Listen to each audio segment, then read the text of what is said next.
Hey guys, and welcome back to another YouTube video. In this video I'll be going through the Sydney vs Melbourne round 0 game to kick off the season and how players went with their scoring.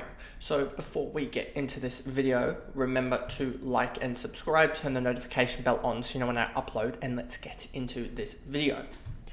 So as we get into this video, you'll see Heaney 121. I really liked the role. Obviously, we'll get the CBAs, complete CBAs, like percentage-wise, when they come out from DFS. I like to use them. They usually come out on Monday or Tuesday, but I'm sure I can sort of quickly go through and find them for you, or at least the numbers of them, and then we can do some quick maths and figure that out. If I have it here, where is it? Do they have it on here? Kick-ins. Do they not have CBAs on here, or do I not have it clicked on?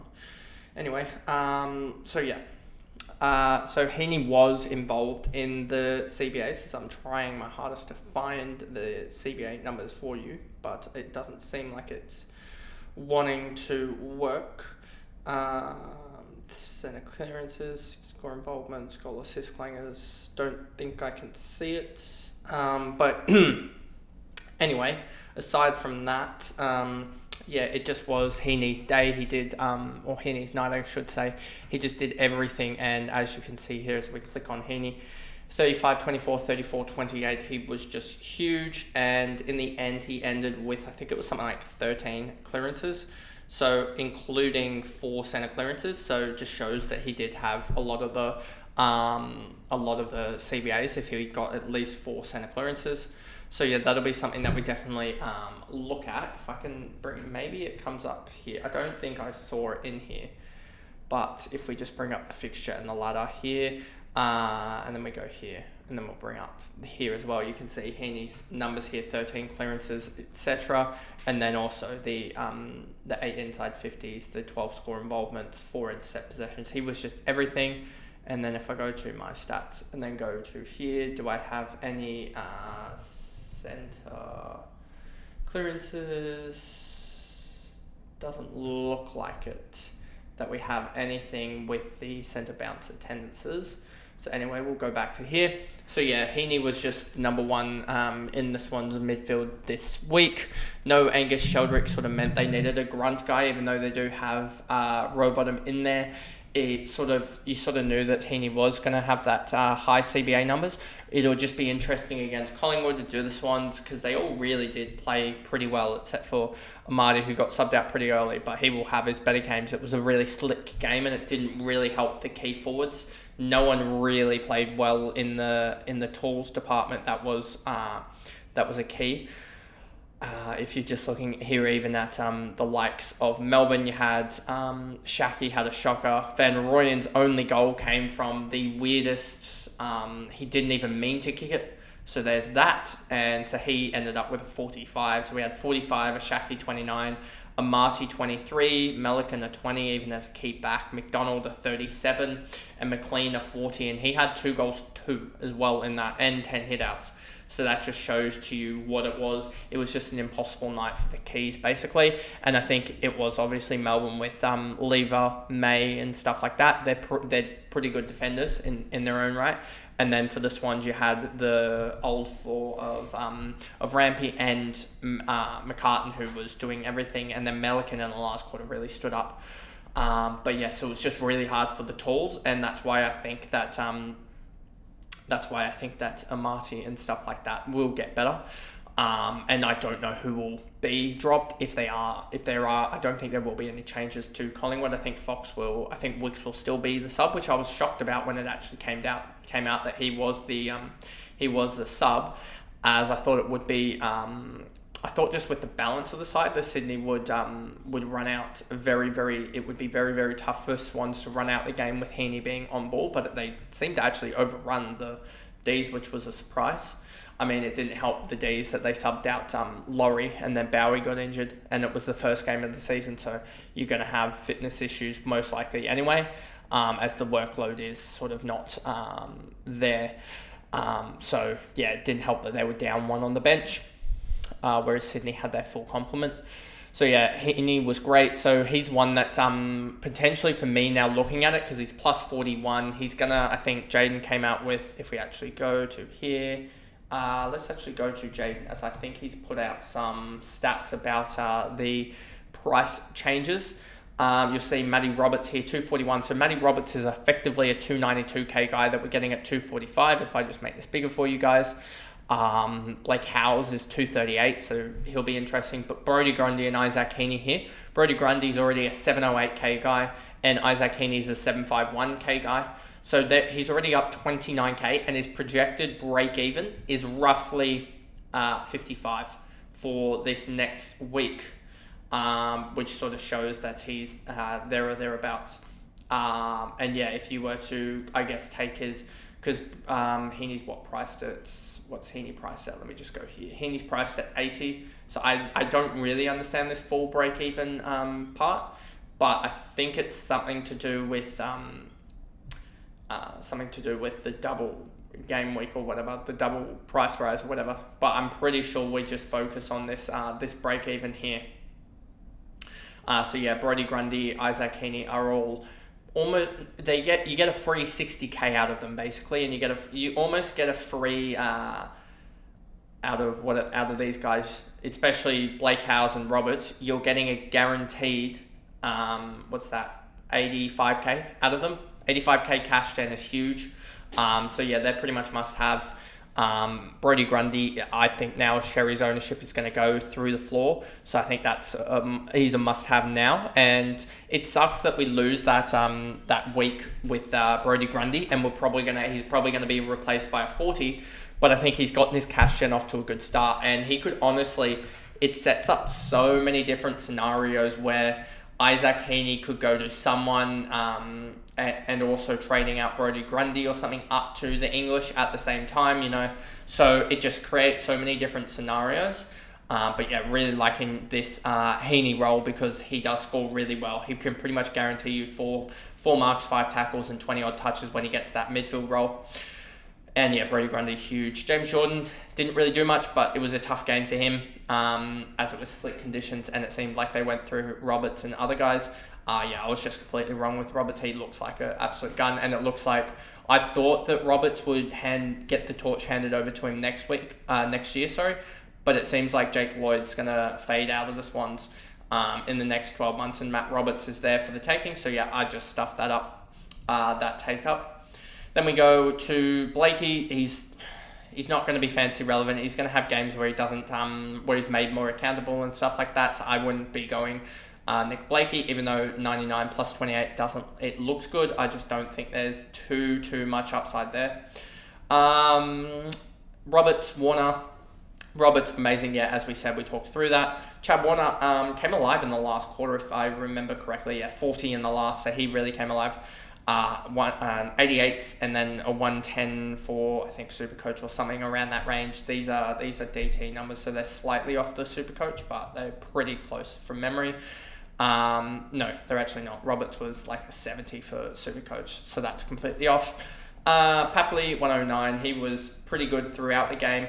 Got his goal and yeah, just did what he needed to do. The Swans pretty much in the slick conditions, 12 goals, 14. It's manageable, but you want to see them 13-13 or 14-12, but it's right in that area where it's fine, but they're getting enough shots, which is what we wanted to see with this sort of forward line. McInerney, 79, he looked like he was playing pretty much everywhere, and included getting a hit out against Max Gorm, which was one of the funniest things I've ever seen, and then followed about 2 minutes later by Jake Lloyd spoiling Max Gorm. So it was fun to watch. The only quarter that I got to watch in full was the fourth quarter, and a lot of weird events happened in that, including the Van Rooyen goal, the the Lloyd smother, spoil, and the McInerney hit out. James Jordan, he was quiet. Braden Campbell, I don't think it's his year yet, or whether he'll necessarily ever be fancy relevant. He seems like what we're seeing out of almost like a Florent, and then also where is he? Not Roberts, not Cunningham. Who was it? well, I guess sort of Cunningham. He's always doing his job, but sort of underrated and no one really looks into him in anything, just because his stats are always pretty consistent. I don't think Braden will ever really get to be a fancy relevant guy. Then we move Rampy 70, just got a lot of dead ball. Florida 69, so he was right around his break even. He's going to do the same. Gordon was well down on what he usually does, came alive in the last quarter, so there are signs there. He just didn't, it just wasn't his game. He just had a pretty poor game. But it's good to see the Swans winning without him, first of all, and second of all, he is going to drop in cash, so you can't start him now. But he is going to come back, I believe. He's not going to be a guy that averages 70. I just think it was one of those days nights where he only got, I think, 2 marks and 2 tackles. He's going to have games where he has, the practice game we saw, he had, 7 marks and 9 tackles, whatever. He did this exact same thing, I think, last year as well. Had a slowish start, and then people were like, oh, do we jump off of him or not? So I'm not going to start him because the cash sort of decrease, I guess, is going to be too harsh, but I wouldn't be surprised if people still start him and he goes well. Haywood, Fox, Lloyd, because at this point, is it much about the cash rise, or is it more about the just sort of scores that he's going to be able to put out? And so, yeah, I think he's still going to do fine, but I'm not going to start him just because you want the team value, and I think I can spread it a lot more evenly, around the team, his sort of extra 120k. Haywood, Fox, Lloyd. Lloyd was... Yeah, I'm worried about people who picked up Lloyd in their sort of draft leagues, as he looks to be the guy that sort of had the drop-off for Roberts. And also for Roberts, I don't expect 90s each week. He went, I think, 270s in the practice games. So I'm sort of expecting that in...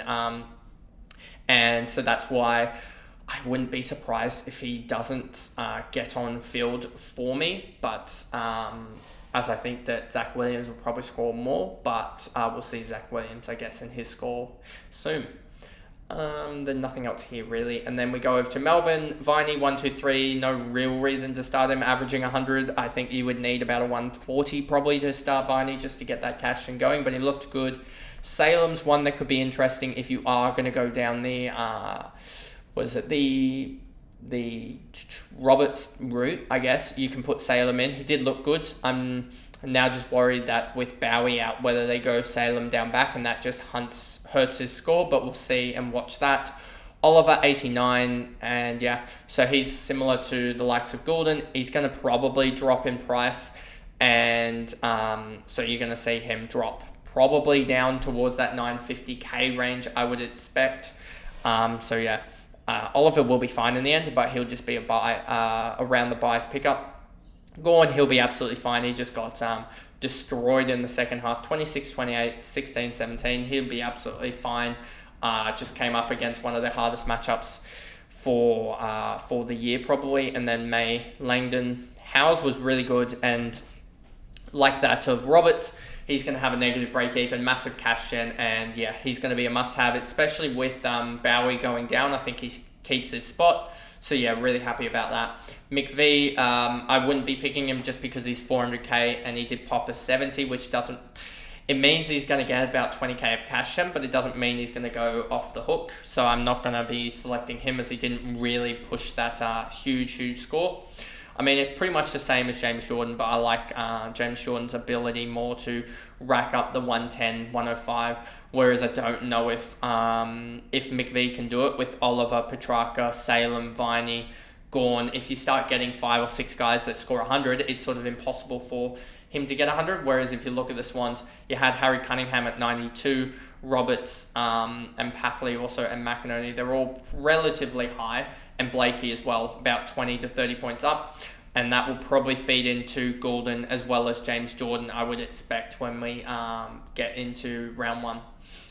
And then you've got no one else here really. Fritsch popped up for a couple of goals, but he's sort of a medium to key forward. Bowie injured. Rivers not really showing anything. Tomlinson, Lever, Windsor. And the weird thing about Windsor is I may not go for him here. He did get a 45, but he's priced at 31. Can I spread the cash a little bit? Go for what have I done here as well? I've gone for Harvey Thomas at the moment. Is there a way, and this is where I'm starting to think about is it a way to go for potentially Roberts on field if he is going to pump 90s or whatever, and go for another forward, because there's going to be 240k, 250k options up forward, and go for that, because I don't know if Windsor 45 score, 31 break even, he's going to go up by what, I think it's something like 10k or whatever. 10k really isn't the cash in that we want, and whether you just risk it on another guy, because Windsor does have that buy, and I don't think he'll have gained enough cash by then. And this is the one thing I was saying about Windsor is, like most wingers, they're going to have really bad games and really good games. I just really wanted that Windsor cash gen to start early, and it looks like he's going to be a slow burn for this year. And with the buy that he has, it sort of deflates his value. Van Rooyen, Chandler, Spargo, Shaki. Shaki was horrific. Absolutely horrific. He got belted in the ruck by McLean to the point that they had to bring Gawn back on and sort of play him more time in the ruck, and it meant that McLean, it gave Grundy some time to both rest, and then also because you see the gap in Gawn here, 119 to 104 minutes of Grundy, so there was this 15 minutes extra that he had to play because of the likes of McLean just absolutely toweling him up in the ruck. And so yeah, Gawn just got belted because he had to play extra ruck time because Shaki isn't that good of a ruck. But anyway, that pretty much is the video. I wanted to keep it as short as possible. 16 minutes is a little bit longer than I probably wanted to go. But that is the video, and I guess I'll see you guys in the next game review, which will be who's actually playing next? I actually don't know. Let me check this. I think is it Richmond? Brisbane Carlton tonight. So that, yeah, we'll get through that game on Saturday. So I'll see you guys in that game review. Bye, guys.